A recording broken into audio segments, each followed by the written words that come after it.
voudrais vous informer par exemple que le cadre de concertation des forces politiques de l'opposition a saisi la communauté internationale, l'ensemble des chancelleries, pour les informer de la situation ou du respect des droits de l'homme au Bénin. Alors, ce courrier qui est parti vers toutes les chancelleries et les représentations diplomatiques attire l'attention de l'opinion nationale et internationale sur le manque de respect des droits humains au Bénin, les libertés qui sont bafouées et dans leur ensemble et entièreté, comme nous reviendrons là-dessus sur le contenu des droits qui ne sont pas respectés et dénoncés, nous reviendrons là-dessus en détail dans les occasions à venir. Le pouvoir de la rupture, en allant vers cette fin de mandat, ne camoufle même plus sa nature, ne cache plus sa nature, pour peut-être faire peur. Un exemple, la question du troisième mandat. Lorsqu'on soupçonne quelqu'un d'avoir des ambitions, patatras, tout lui tombe là-dessus. Son parti l'exclut, on le chasse du gouvernement et on lui trouve des mauvaises passations de marché et autres qui existaient avant. Mais c'est quand ça est arrivé là qu'on trouve ça. Ça veut dire qu'on est en train de chercher comment faire pour l'accrocher. Mais quand quelqu'un au sein de ce même parti parle du troisième mandat, c'est-à-dire que lui donne des ambitions, il prête l'ambition au président, il n'y a aucun problème. Il n'y a aucun problème. Le premier problème est géré en fonction de ce qu'on a appelé la réforme du système partisan. Les objectifs, il faut que ce soit les partis qui... Donc c'est cette nébuleuse-là qui fait qu'on frappe fort. Mais la Constitution elle-même, qui est le socle sur lequel nous vivons, quand on la viole au profit du président de la République, on n'a rien. Vous comprenez? Ça veut dire qu'il y a deux poids, deux mesures. Deuxième exemple, les militaires sont partis se faire massacrer en défense au territoire national. Des gens ont dit qu'ils veulent leur rendre hommage à la bourse du travail. Donc ceux qui ont voulu marcher, on les a déjà matraqués, on en a attrapé dedans. Ceux qui disent je vais rendre hommage à ce n'est pas des traîtres qu'on a massacrés au triple point là, ce n'est pas des traîtres, c'est des patriotes, des soldats qui se sont dévoués pour la nation et qui ont perdu leur vie. On dit qu'on veut leur rendre hommage. La police bloque la bourse du travail. Je ne parle plus des interdictions de manifestations, des interdictions de sites, des interdictions de marche qui sont faites à tous les partis, notamment à LD et un peu partout. Ça là, vous le savez. Donc, au moins, le sentiment de se faire honte, d'avoir perdu de cette piste-là, ça devrait permettre d'être plus regardant et de permettre au moins ces manifestations-là, de permettre au moins ce meeting-là, cet hommage-là à la bourse du travail. On peut l'encadrer. Est-ce que les travailleurs vont bondir sur le mur de la bourse du travail pour aller marcher, pour aller faire d'autres choses? Non. Mais au moins on peut assister, on peut encadrer. Mais non, on refuse. On ferme la porte. Un autre exemple, la presse.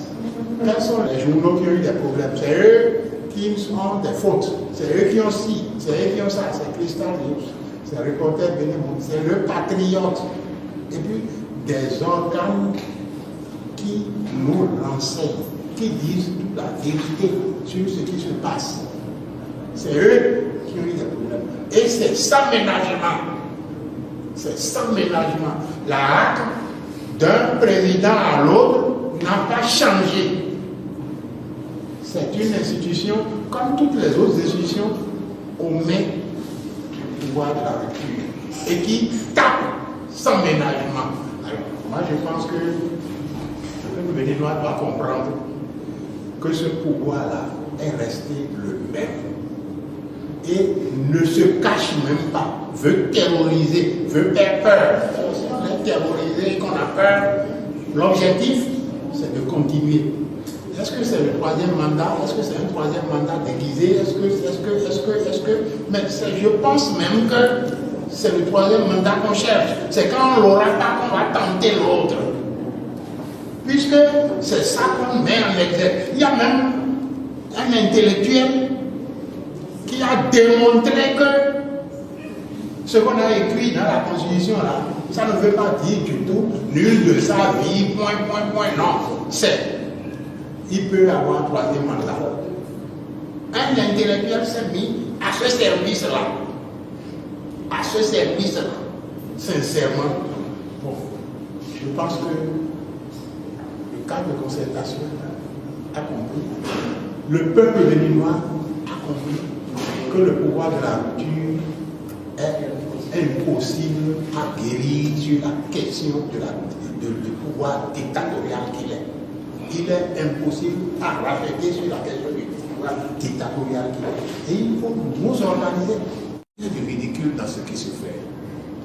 Vous avez suivi 2 jeunes qui ont été arrêtés parce qu'ils ont seulement dit l'armée française n'a qu'à partir, alors qu'aucun test n'interdit cette liberté d'expression. Aucun test ne leur interdit ça. Par contre, ce que la Constitution a interdit et sur lequel une cour constitutionnelle précédente a sanctionné, le régime Patrice Talon ne réagit pas. C'est à croire que les tests sont faits pour certains et pas pour d'autres. Moi, je vais vous répondre. Constatez avec moi que cette manière de faire a été déjà interdite par la Cour Olo et il est revenu là-dessus récemment. Question numéro 3. Les partis de la mouvance ont refusé et on ne voit pas quelle chance l'opération a. L'opposition avait fait la chaise vide, ils sont allés aux élections, et nous avons eu un parlement monocolore. Pourquoi aujourd'hui, parce que la mouvance a refusé, la nation va s'arrêter? Encore que c'est une opération tripartite. Il y a la mouvance, il y a l'opposition, mais il y a aussi la société civile. Et c'est la partie la plus importante. Vous avez remarqué que dans le comité de pilotage, il y a 4 membres de la société civile. Et là, nous avons tenu compte de 2 considérations. La première considération, c'est la volonté du président Talon d'éloigner un peu les politiques de ces opérations-là. Donc, l'opposition n'a pris qu'une seule place, malgré que la mouvance ne soit pas là. On lui a réservé aussi une place. C'est la société civile, ou si vous voulez, la société citoyenne, qui a pris le devant. La démocratie sans l'état de droit de l'homme n'a pas de valeur. À la limite, si l'exécutif, le pouvoir en place, estime que nous ne sommes plus en démocratie, où les droits de l'homme ne sont plus de cité, qu'on s'asseye, qu'on en discute. Je vais vous donner quelques cas pour illustrer comment le Bénin se présente aujourd'hui. Vous savez, pour une intervalle de moins de 6 ans, le nombre de prisonniers pour la détention préventive et en masse est passé de 7 000 à 18 000 Béninois. En une intervalle de moins de 6 ans. On était à 7 000 environ prisonniers au Bénin quand ils sont venus. Et en 2022, si est bonne loi 2023, on est venu à 18 000 Béninois qui croupissent en prison, où la plupart sont en détention préventive. On ne sait pas quand est-ce que, pour des questions d'enquête, pour des questions politiques, je veux être candidat, j'ai mes opinions. Les gens croupissent en prison, je veux parler des noms célèbres que vous connaissez. Le tout dernier, qui a commencé par parler des questions de gouvernance, vous connaissez bien. Donc il y a Joël Yvon, Madoukou. Et une loi d'amnistie a été introduite. Vous savez, si les gens veulent voter quelque chose, même en plein processus d'élection, on a vu comment un code électoral a été modifié en plein processus d'installation des maires. Visiblement, on a d'autres griefs contre certaines personnes. Affaire Steve Amosso. Tout le monde a vu l'illégalité de son arrestation. Mais pourtant, ce dossier tourne toujours. Nous espérons. Et puis encore, on a entendu des ministres de la Justice qui disaient que la justice n'a qu'à faire son travail, mais qui, je ne vais pas qualifier, vous savez la situation aujourd'hui. Je vais encore aller plus loin. Je ne suis pas sûr, est-ce que c'est un parallélisme ou bien c'est une coïncidence? C'est au moment juste où des procès tout attendus, des procès que tous les Béninois venaient d'informer, qu'on décide d'identifier un certain nombre d'organes de presse qu'on suspende à un moment donné. Je ne sais pas si c'est parce qu'on ne veut pas qu'on sache ce qui se passe.